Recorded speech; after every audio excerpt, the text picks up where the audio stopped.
The harsh, sterile light of the emergency room hummed a single, unrelenting note. A man, his expensive suit stained with something dark, pointed a trembling finger at the woman on the gurney beside him. His voice, usually commanding, was a raw, ragged thing as he spat the words at the nurse. "Get her away from me. She's not my wife." The words hung in the air, a poisoned dart striking the heart of a 2-decade-long charade. The nurses froze, their professional calm shattered. But it was the doctor, a woman with eyes that held the wisdom of 1,000 tragedies, whose quiet reply would unravel a lifetime of secrets. Her words wouldn't just challenge his lie. They would detonate the foundation of his world, sending him crashing to the cold, unforgiving floor. The scent of antiseptic was the first thing to assault Richard's senses, a smell he'd always associated with the orderly, sanitized finality of death. It clung to the air. In the emergency waiting room of St.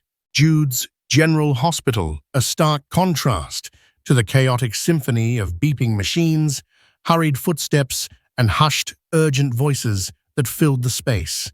Outside, the city of Boston was being lashed by a relentless October storm, the rain hammering against the large plate glass windows like frantic skeletal fingers demanding entry.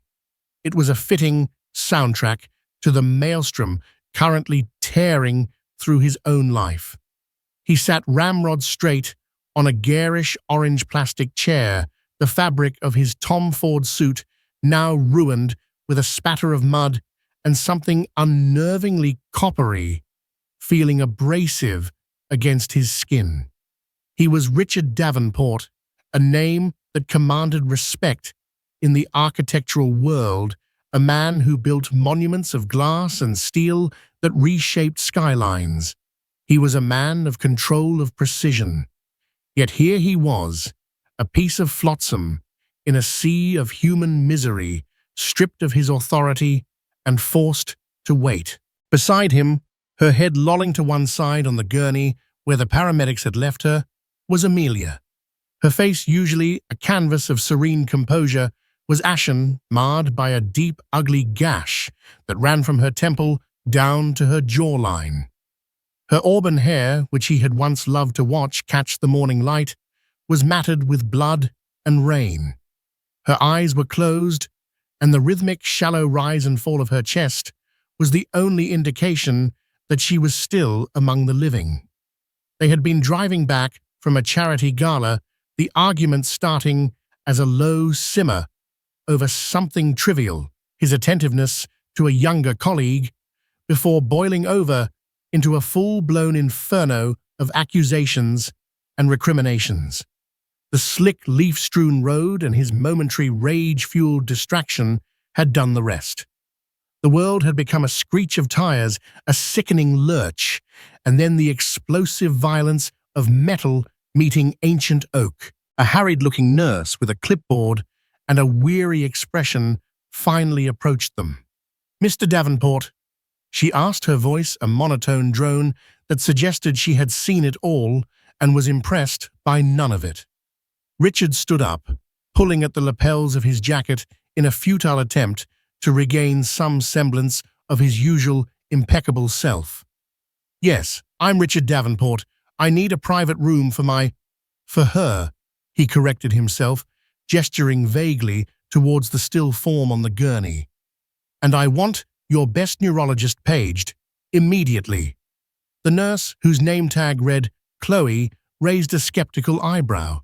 She'd dealt with his type before, wealthy, entitled men who believed their money could bend the rigid protocols of a public hospital to their will. "Sir, we'll assess her condition and provide the necessary care. First, I need to get some information for her admission." She clicked her pen. "Full name, Amelia Davenport," Richard clipped out. "Date of birth." He rattled it off, the numbers feeling foreign on his tongue as if they belonged to a stranger. "Relationship to you?" Chloe asked, her pen poised over the form. This was it.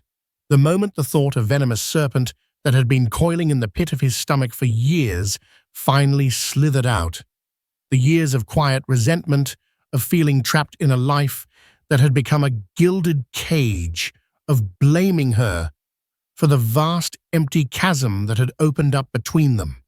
It all coalesced into a single monstrous impulse. He wanted to hurt her. He wanted to sever the tie that bound them in this sterile public space, to declare his independence from the wreckage of their shared past.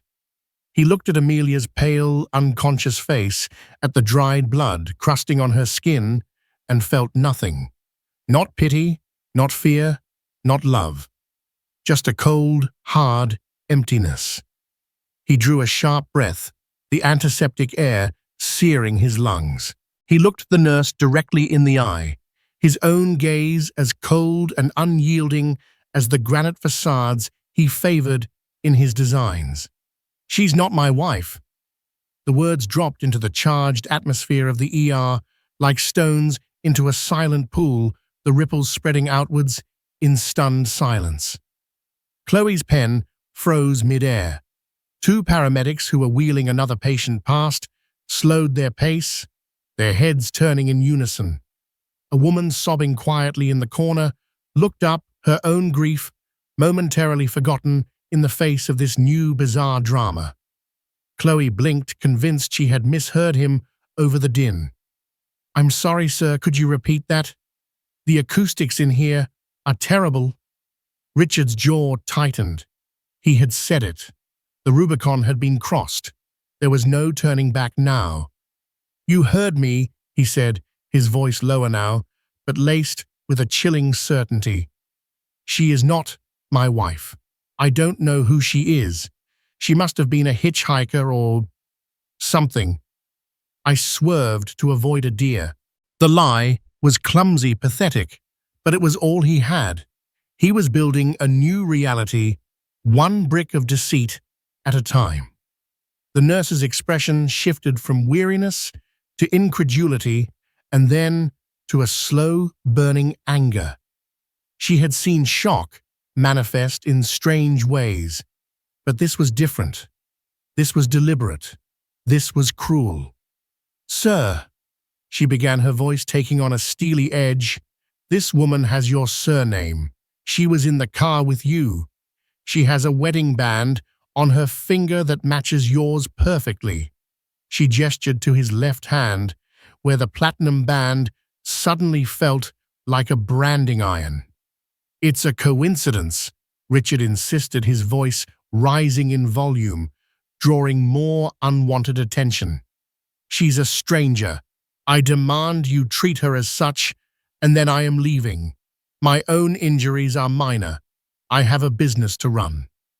"You're not going anywhere, Mr. Davenport," a new voice cut in, calm but firm, slicing through Richard's blustering defense. He turned to see a woman in a white coat approaching them. She was tall and slender, with dark hair pulled back into a severe bun and eyes that were a startling shade of gray like a stormy sea. Her name tag identified her as Dr. Evelyn Reed, head of emergency medicine. There was an aura of quiet authority about her that immediately put Richard on the defensive. She hadn't heard his initial declaration, but she had clearly walked into its immediate toxic aftermath. "Doctor," the nurse, Chloe said, relief washing over her face. "This is Mr. Richard Davenport. He was the driver in the single-vehicle MVC on Route 2. His passenger is unidentified, according to him." The sarcasm in her voice was palpable. Dr. Reed's grey eyes flickered from the nurse to Richard and then settled on the still form of Amelia. She walked over to the gurney, her movements fluid and efficient. She gently lifted Amelia's eyelid, with her thumb shining a penlight into her pupil. She checked her pulse, her fingers pressing against the delicate skin of Amelia's wrist. Her expression remained unreadable, a mask of professional detachment. "Sir," Dr. Reed said, finally turning her attention back to Richard, her voice devoid of any judgment, yet carrying an unnerving weight. You brought this woman into my hospital. You were in the car with her. You have a responsibility here. I have no responsibility for a stranger. Richard shot back, his composure beginning to fray at the edges. The lie was becoming heavier, more suffocating with each passing second. He felt a bead of sweat trickle down his temple. I'll pay for her treatment, of course. I'm not a monster. But I am not her husband. I am not emotionally or legally attached to her in any way. She is not my wife. He enunciated each word as if speaking to a child, his arrogance a shield against the mounting absurdity of his own claim. Dr. Reed held his gaze for a long, uncomfortable moment. The cacophony of the ER seemed to fade into the background, leaving only the three of them in a tense, silent tableau. The doctor's face remained impassive, but Richard had the unsettling feeling that her storm-gray eyes were seeing right through him, peeling back the layers of his carefully constructed facade and peering into the rotten core beneath.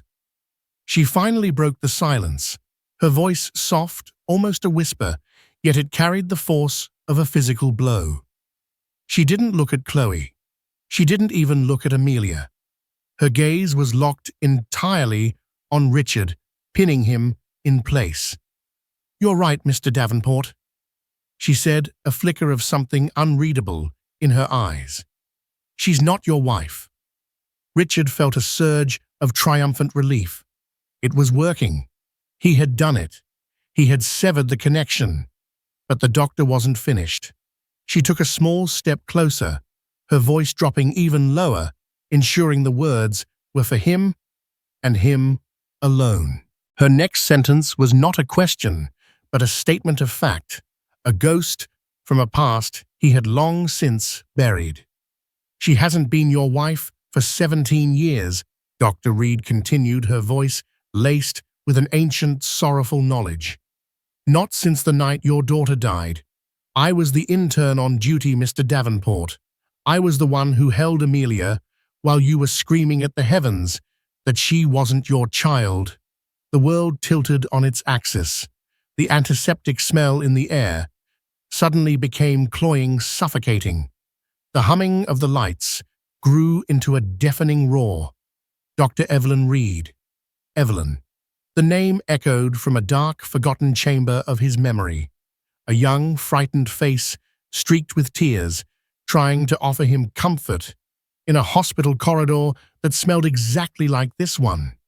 A corridor where his world had ended, his carefully constructed lie, his years of denial, his entire hollow existence shattered in that single devastating moment. The strength drained from his legs. The granite facade of Richard Davenport, the master architect, crumbled into dust. His vision tunneled, the edges darkening, as Dr. Reed's face, etched with a mixture of pity and contempt, swam before him. The last thing he heard before the cold, unforgiving linoleum rushed up to meet him was the sound of his own choked sob, a sound of a man not just falling, but collapsing under the impossible weight of his own soul. 17 years. The number hung in the air of Richard's mind, a ghostly specter summoned by Dr. Reed's words. Before the collapse, before the cold floor and the panicked shouts, there was a life that from the outside looked like a masterpiece of his own design. Their home in Brookline was a testament to his success. A sprawling Victorian, he had meticulously restored its interiors, a cool, minimalist counterpoint to the ornate facade. It was a house featured in magazines, a place of clean lines, expensive art, and vast echoing spaces. It was also a cage, gilded and beautiful, but a cage nonetheless. Richard remembered bringing Amelia here as a bride. She was vibrant then, her laughter echoing in the empty halls, filling the spaces he had so carefully curated with a warmth he hadn't known they lacked. Amelia, with her art history degree and her passion for restoration, had seen the house not as a statement, but as a home. She had wanted to fill it with mismatched furniture, with color, with life. He had gently but firmly steered her towards his own aesthetic, convincing her that their life, like his buildings, should be a study in elegant restraint. He had called it a partnership, but in retrospect, it was a conquest. He hadn't just married Amelia. He had acquired her, another beautiful object to be placed just so in his perfect world. Their daughter Lily had been an unexpected splash of brilliant chaotic color in their monochrome existence. She was all Amelia, her fiery auburn hair, her infectious giggle, her complete disregard for order. Lily would leave trails of sticky fingerprints on his glass tables and build forts out of expensive cashmere throws. Amelia would laugh her own joy, rekindled by their child's, while Richard would follow in their wake, polishing away the evidence of their disruption, a quiet frustration, simmering beneath his paternal affection. He loved Lily, of course he did. He loved her with a fierce, possessive pride. She was a Davenport. She would be brilliant, successful, a reflection of his own greatness. But he loved her on his own terms, within the parameters he had set for their lives.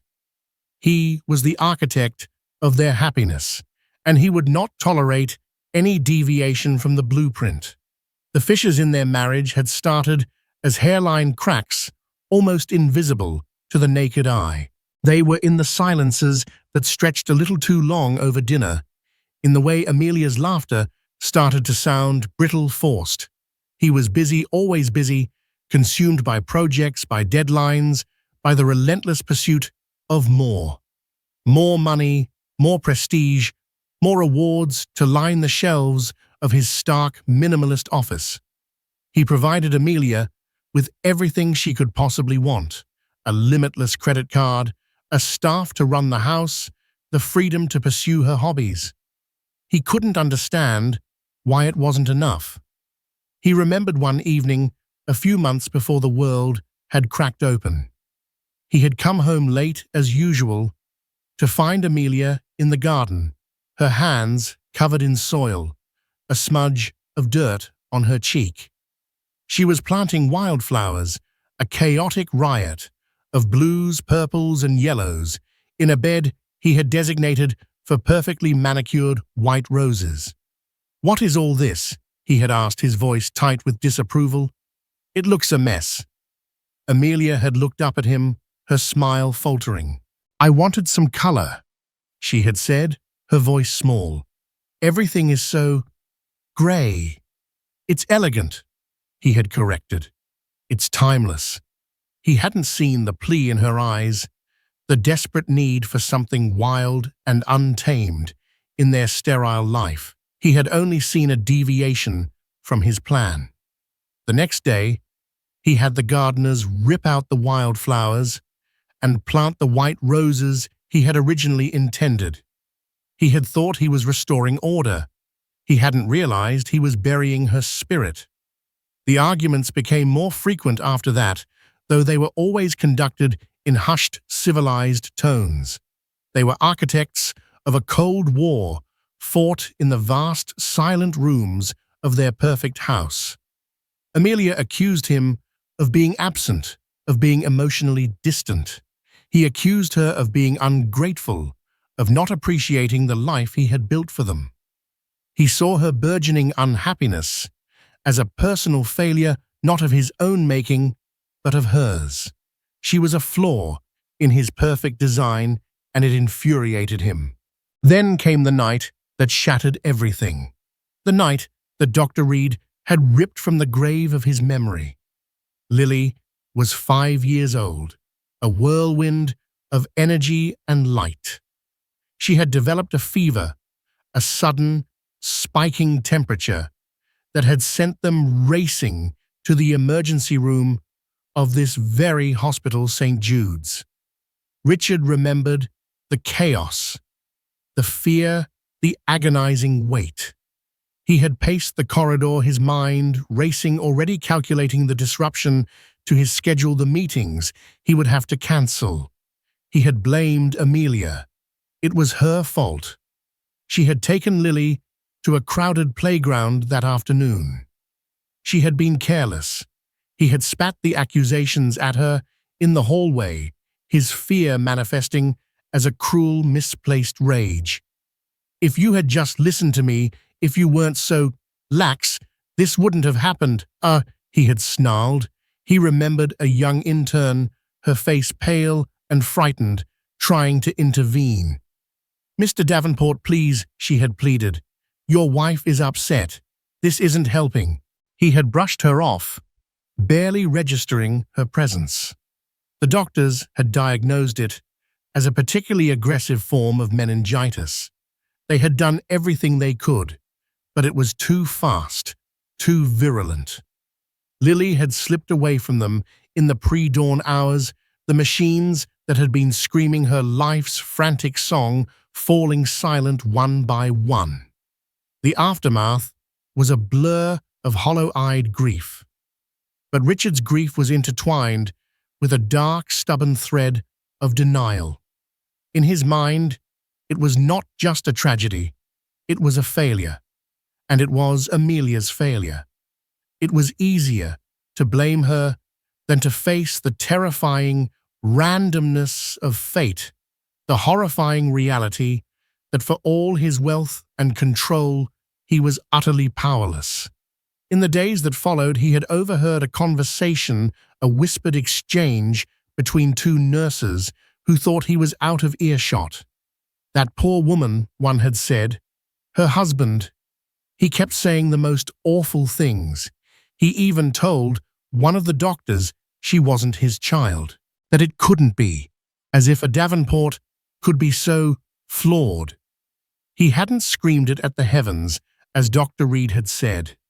He had screamed it at a doctor, a man with a tired face and sad eyes. In a moment of pure, unadulterated anguish and monstrous pride, he had looked at his perfect, beautiful daughter still and lifeless in her hospital bed, and the words had torn from his throat. "She's not mine. She can't be mine." It was the ultimate abdication, the ultimate act of self-preservation. If she was not his, then his world, his perfect design, was not flawed. The fault lay elsewhere. It lay with Amelia. He had buried that memory, buried it so deep, he had convinced himself it never happened. He had constructed a new narrative. They were the grieving couple, united in their tragic loss. But the poison of his denial had seeped into the foundations of their marriage, corroding it from within. He had never forgiven her, and in turn had never allowed himself to truly grieve. Their life after Lily became a performance. They were Richard and Amelia Davenport, the tragic, beautiful couple who had endured the unthinkable. They hosted fundraisers for children's charities, their shared sorrow a cloak of nobility. But in the quiet moments, in the vast, empty spaces of their home, the silence was deafening. The house was no longer a cage. It was a tomb. A memorial to a life that had been and a love that had died with their daughter. He had stayed with Amelia, not out of love, but out of a perverse sense of duty and a fear of what people would say. The great Richard Davenport, unable to even maintain his own marriage. It was unthinkable. So he had played the part of the devoted husband, while his heart hardened into a cold, impenetrable stone. And Amelia? She had simply faded. The vibrant, laughing woman he had married retreated into herself, becoming a ghost in her own home. He had seen it as a weakness, a failure to move on. He had never once considered that it was a response to him, to the cold, empty space he had created between them. He had never considered that her silence was not empty, but filled with the words he had never allowed her to speak. Now lying on the cold linoleum floor of St. Jude's, the ghost of that young intern, Dr. Evelyn Reed, standing over him, the carefully constructed walls of his denial came crashing down. The lie he had told the nurse about Amelia not being his wife wasn't a spur-of-the-moment cruelty. It was the echo of a much older, much uglier lie. A lie he had been telling himself for 17 years. And for the first time, in the glaring, unforgiving light of the emergency room, he was forced to see the truth of it. The architect had built his life on a faulty foundation, and the entire structure was collapsing in on itself. The world swam back into focus with agonizing slowness. First came the sounds, a woman's voice, sharp and commanding. Dr. Reed's ordering someone to get a gurney. Then a softer voice, one he hadn't truly heard in years, laced with a tremor of fear. Amelia. Is he all right? Richard's eyelids fluttered open. The ceiling was a landscape of acoustic tiles, stained with the ghosts of old water leaks. The sharp antiseptic smell was still there, but it was now mingled with the faint, coppery scent of his own blood. There was a dull ache at the back of his head, where it had met the floor. Two nurses were crouched over him, one taking his blood pressure, the other shining a penlight into his eyes. "Mr. Davenport, can you hear me?" one of the nurses asked. He groaned a sound that was half pain, half abject humiliation. He tried to sit up, but a wave of dizziness washed over him, and a firm hand on his shoulder pressed him back down. It was Dr. Reed. "Stay still, Mr. Davenport," she commanded. "You took a nasty fall. We need to make sure you don't have a concussion." Her voice was pure physician now, calm clinical professional. But her eyes, those stormy grey eyes, still held the memory of what had passed between them. They were the eyes of a judge who had already delivered her verdict.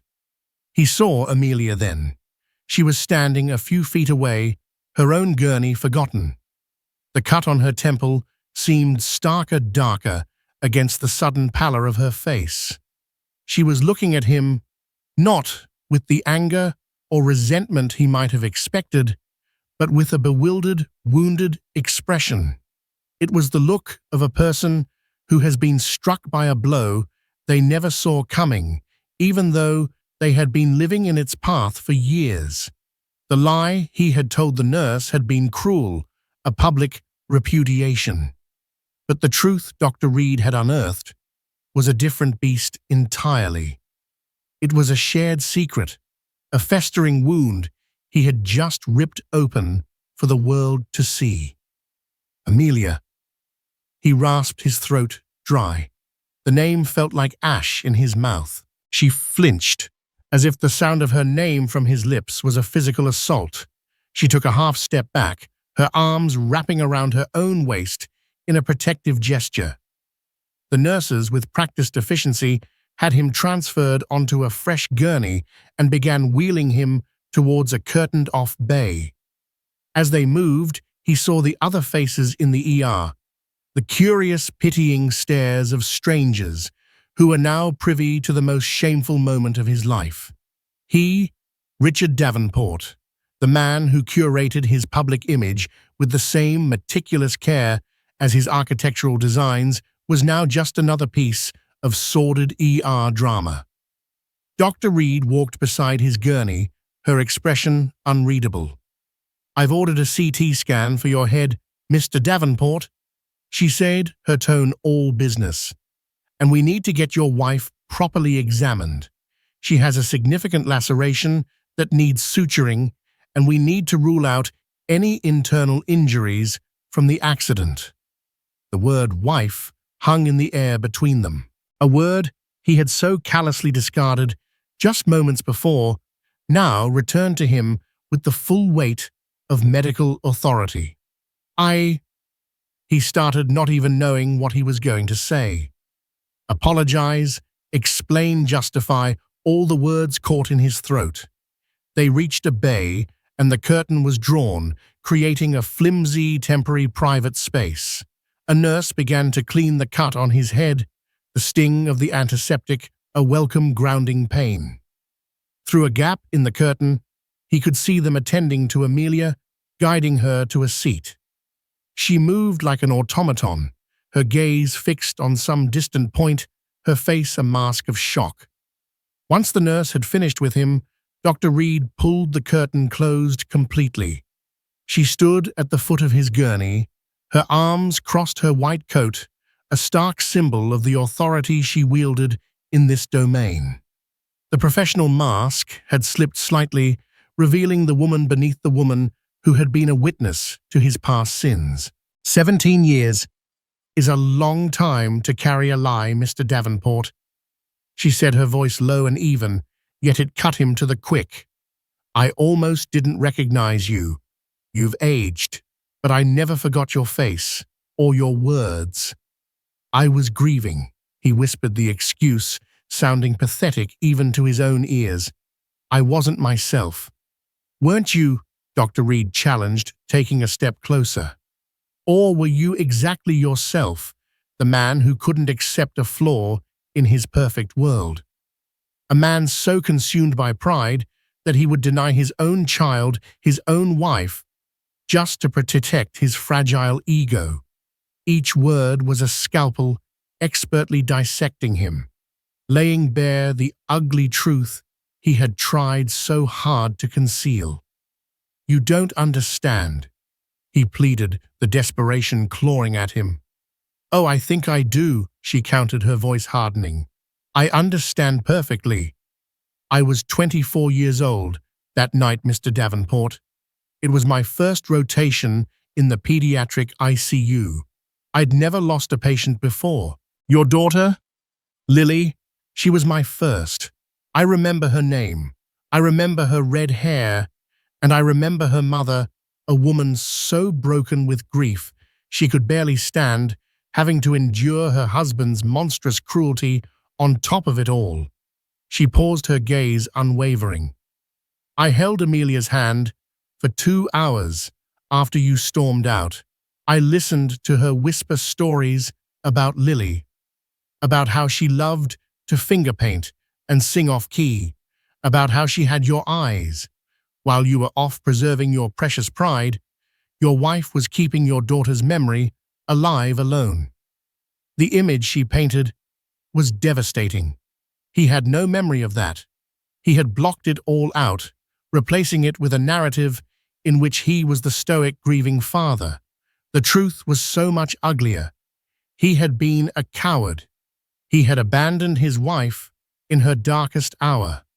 Why, he asked the question, a ragged breath. Why tell me now? Why do this to me, doctor?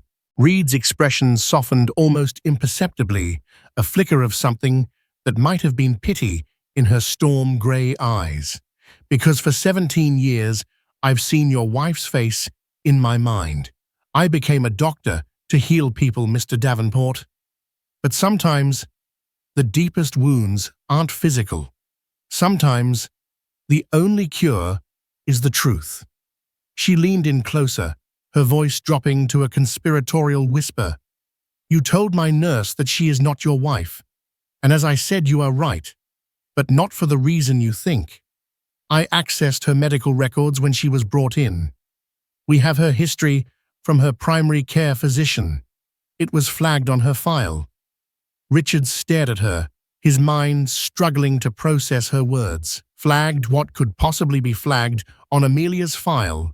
Dr. Reed delivered her final, devastating verdict, the one that went far beyond the emotional wreckage of their past. This was a truth rooted in the cold, hard facts of the present.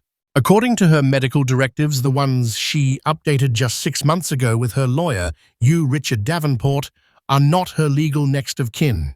You are not her healthcare proxy. You have no medical authority over her whatsoever. She let that sink in for a moment before delivering the final crushing blow. She gave that right to her brother, The same brother you haven't spoken to in 15 years because you felt he wasn't successful enough to be a part of your life. In the eyes of the law, Mr. Davenport, in the place where it truly matters, in this hospital, you are exactly what you claim to be. Her voice was as sharp and sterile as the instruments on the nearby tray. A stranger. A stranger. The word echoed in the sterile confines of the curtained bay, stripping Richard of the last vestiges of his identity. He wasn't just a failed husband or a grieving father living a lie. In the one place where his power and influence meant nothing, he was a non-entity. The architect of a grand, empty life had been rendered invisible. Her brother, he stammered, his mind reeling. Michael. She gave medical power of attorney to Michael. Michael was Amelia's younger brother, a gentle, unassuming man who taught history at a community college in Vermont. Richard had always viewed him with a kind of disdainful pity. Michael was unambitious, content with his modest life of books, hiking trails, and flannel shirts. He represented everything Richard had clawed his way up from mediocrity. 15 years ago, after a particularly condescending remark from Richard about Michael's lack of drive at a tense Thanksgiving dinner, the connection had been severed. Richard had made it clear he had no time for such small-minded people, and Amelia, ever the peacekeeper, had been forced to maintain her relationship with her brother in secret through quiet phone calls and clandestine visits he was never told about. Yes, Michael, Dr. Reed confirmed, her face unyielding. Her file states explicitly that in the event of her incapacitation, he and he alone is to be consulted on all medical decisions. It also states, she added, her eyes narrowing slightly, that you are to be given no information beyond basic condition updates provided to the general public. The premeditation of it all was staggering. This wasn't a decision made in the heat of an argument. This was a calculated legal maneuver. Amelia, his quiet, ghost-like. Amelia had been secretly dismantling the very foundations of their life together. She had built a firewall around herself, a legal fortress where he had no access, no power, no say. The realization was a physical blow more stunning than his fall to the floor. I need to talk to her, he said, swinging his legs over the side of the gurney, ignoring the fresh wave of dizziness. I don't think that's a good idea, Doctor, Reed said, not moving to stop him, but watching him with a clinical, observant eye. She's my wife, he insisted, the words tasting like hypocrisy on his tongue. He was flailing, grabbing for a title he had publicly thrown away just minutes earlier. And she has made it legally clear that she does not want you involved in her care, the doctor countered, calmly. Mr. Davenport, your CT scan came back clear. You have a minor laceration and some bruising. You are free to go. Free to go. The two words he had been desperate to hear when he first arrived now sounded like a life sentence. Free to walk out of the hospital and leave behind the woman who had just systematically and secretly excised him from her life. He pushed past the curtain, his legs unsteady. The main area of the ER was still a hive of controlled chaos. He saw Amelia. She was sitting on the edge of a bed in another bay, her back to him. A nurse was gently cleaning the gush on her temple. Her shoulders were shaking, and even from a distance, he could hear the faint, ragged sound of her sobs. They were not the loud, performative wails of someone in pain, but the deep, wrenching sobs of a soul that had finally cracked open. He took a step towards her, his mind a maelstrom of confusion, anger, and a terrifying, unfamiliar emotion, fear. What else didn't he know? What other secrets had been living and breathing in the silent, empty rooms of their home? As he drew closer, he heard her voice, broken but clear. He told them. He told them I wasn't his wife. She wasn't speaking to the nurse. She was speaking into her phone, which was pressed to her ear. "I know, Leah. I know." A man's voice, tinny and distant, crackled from the phone's speaker. "Dr. Reed called me. I'm on my way. I'll be there in 3 hours, maybe less. Just hold on." Michael. She had called Michael. Of course she had. He was her next of kin, her protector. "He didn't just say it, Michael." Amelia continued, her voice trembling with the weight of 17 years of suppressed pain. "It was the way he looked at me, like I was nothing. Worse than nothing. Like I was a stranger he'd scraped off the pavement. It was the same look he gave me that night, at the hospital, the night we lost Lily." Richard froze. He was an intruder, listening to a conversation that was never meant for his ears. A conversation that was rewriting the entire history of their shared tragedy. "He doesn't remember, does he?" Michael's voice was filled with a weary sadness. "He never acknowledged what he said, what he did." "No," Amelia whispered. "He buried it. He buried it, and then he buried me along with it. He built this perfect cold life around us and demanded I live in it quietly. I was his beautiful, tragic wife. A perfect accessory for his perfect life. But the real me, the one who was screaming inside, he didn't want to know her. It was easier to pretend she didn't exist." The nurse finished dressing Amelia's wound and gave her a gentle pat on the shoulder before moving away, granting her a semblance of privacy. Amelia didn't seem to notice. She was lost in her confession, the words pouring out of her like water from a broken dam. "I tried, Mikey," she sobbed. "I really tried. I thought if I was patient, if I was quiet, if I loved him enough, that maybe one day he would see me again, that he would let himself grieve with me. But he never did. He just built more walls, higher and higher, until I couldn't see him anymore. And I realized I wasn't living. I was haunting a house with a man who was haunted by a lie he told himself. A lie he told himself." The phrase pierced through Richard's haze of self-pity. She saw it. She had seen it all along. His denial wasn't just about her, it was about him.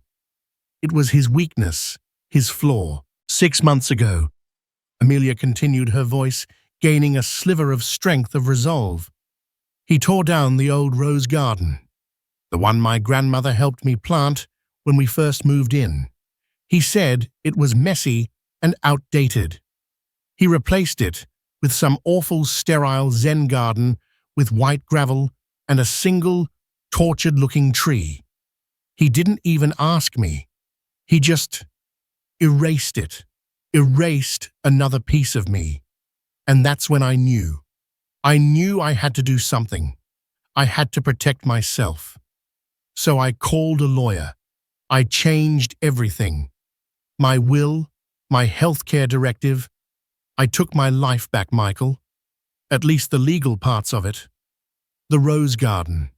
He barely remembered it. It was a trivial detail in the grand scheme of his life. But to her, it was the final straw. It was the moment she realized he would never stop erasing her. He had to speak to her. He had to make her understand. He took another step forward, his shadow falling across the opening of her bay. "Amelia," he said, his voice hoarse. She stiffened, her whole body going rigid. Slowly, she turned her head, her eyes red-rimmed and swollen from crying meeting his. The bewildered, wounded look was gone. In its place was something he had never seen before, a cold, clear resolve. It was the look of a woman who had nothing left to lose because she had already lost it all. "There's nothing for you to say, Richard," she said, her voice eerily calm. She held up her phone. "My brother is on his way. He will be making all the decisions regarding my care. Dr. Reed can give you the number for the hospital's public relations department if you require an update on my condition." She had weaponized his own tactics against him. The cold corporate dismissal, the impenetrable wall of procedure. She had learned from the master. The unraveling was complete. He stood there in the middle of a busy emergency room, a stranger to the woman he had called his wife for 20 years. The architect was left standing in the rubble of his own creation with no blueprint for what to do next. The silence between them was no longer empty. It was filled with the deafening sound of an ending. 3 hours passed in the purgatory of the hospital waiting room. For a man whose life was scheduled in 15-minute increments, the unstructured, agonizing wait was a unique form of torment.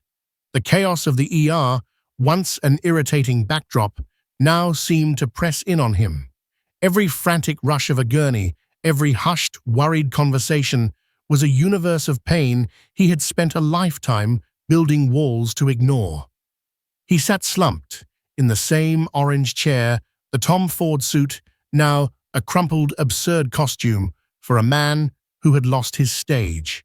He was no longer Richard Davenport, titan of architecture. He was just a man waiting. The curtain to Amelia's bay was a flimsy fabric barrier that might as well have been a mile of reinforced concrete. He had made no move toward it. Her last words had been more effective than any security guard, her cold calm a more formidable defense than any fury she could have mustered. His mind, usually a pristine blueprint of logic and ambition, was a demolition site. He replayed scenes from their life, each one now cast in the horrifying new light of the truth. Amelia laughing as she planted wild flowers he would later have ripped out. Amelia tentatively suggesting a visit to her brother, a trip he had dismissed as a waste of his valuable time. Amelia, her body racked with sobs. In the days after Lily died, while he looked away, unable to stomach the sight of a grief that mirrored the flaw he refused to see in himself. He had called his detachment strength. He saw now it was just a monstrous, brittle pride. A man entered the ER, his stride purposeful, his face a mask of concern. He wasn't tall or imposing, but he moved with a quiet certainty. He wore a simple, rain-dampened jacket, and his kind eyes scanned the room, finding Amelia's bay almost instantly, as if guided by an invisible beacon. Michael. Richard watched as his brother-in-law, the man he had disdained for his lack of ambition, pushed through the curtain without hesitation.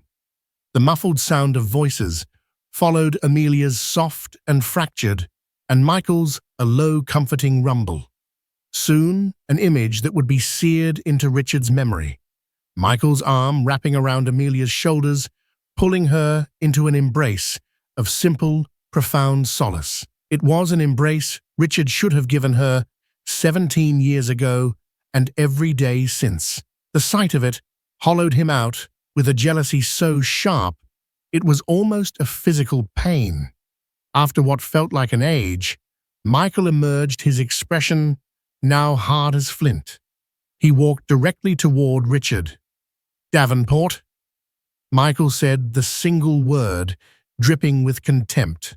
Richard forced himself to stand, feeling small and flimsy, next to the quiet integrity of the man before him.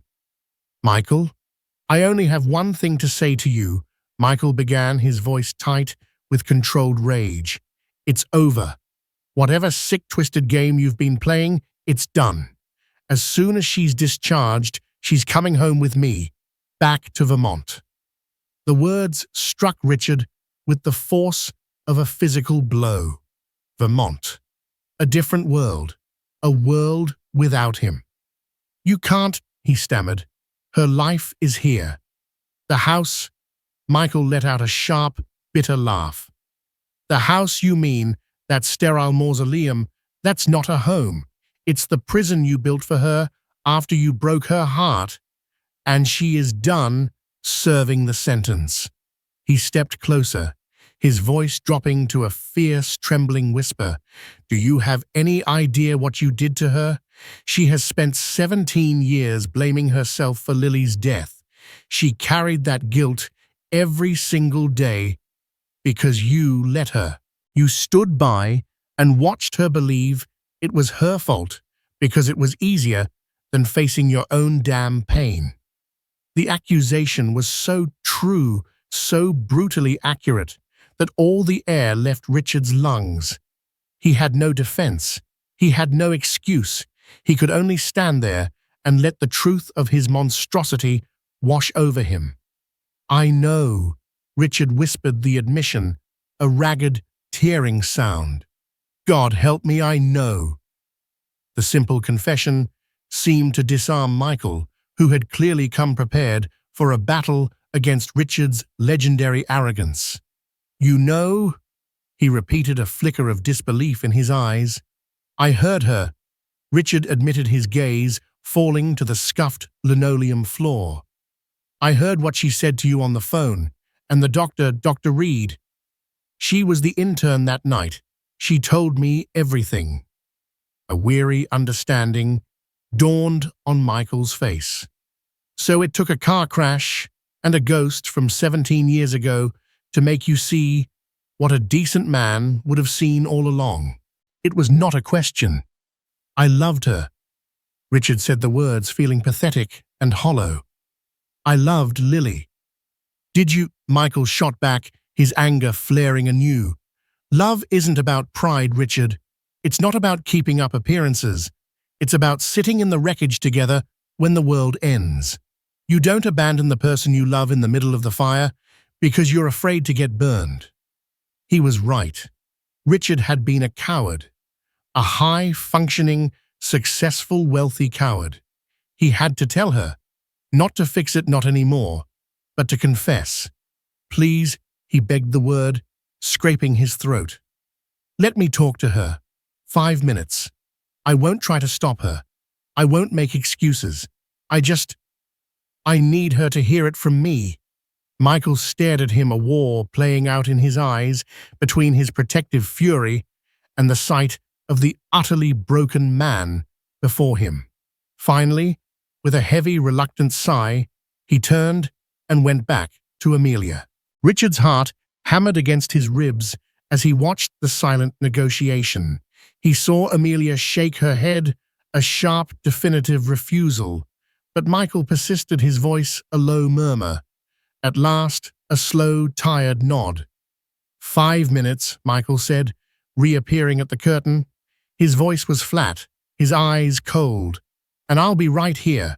You upset her, I swear I will drag you out myself. Richard nodded, unable to speak. He walked toward the curtain, each step an act of will. Pushing it aside felt like stepping off a cliff. Amelia was on the edge of the bed, her hands clasped tightly in her lap, staring at the wedding band on her finger as if it were a strange artifact. The side of her face was swollen, the neat line of stitches a stark contrast to her pale skin. She looked fragile, but her stillness held a new kind of strength. It was the strength of survival. He stood before her, the great architect who could command boardrooms, now utterly without words. The silence was a physical weight. Finally, he surrendered to it, his knees hitting the cold floor with a soft thud. Amelia, he began, his voice cracking. I am sorry. The words were laughably small. No, that's not it. There are no words. What I did tonight, and what I said and did 17 years ago, it was monstrous. He took a ragged breath, the confession spilling out of him, a toxic torrent of shame.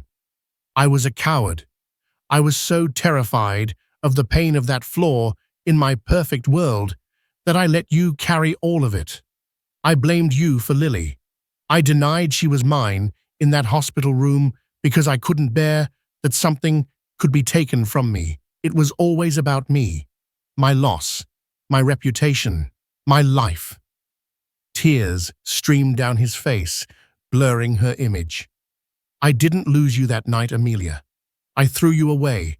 I locked you in a gilded cage and called it a life. I silenced you, I erased you, and I told myself I was creating order. But I was just destroying you. He looked up, meeting her gaze for the first time. The man who told the nurse you weren't his wife, that was the real me. The man I have chosen to be for 17 years, not the grieving husband. Just a cruel, empty man, terrified of his own broken heart. I am sorry for what he did to you, to us. He expected rage or disgust, or maybe just a cold silence. He did not expect her to speak.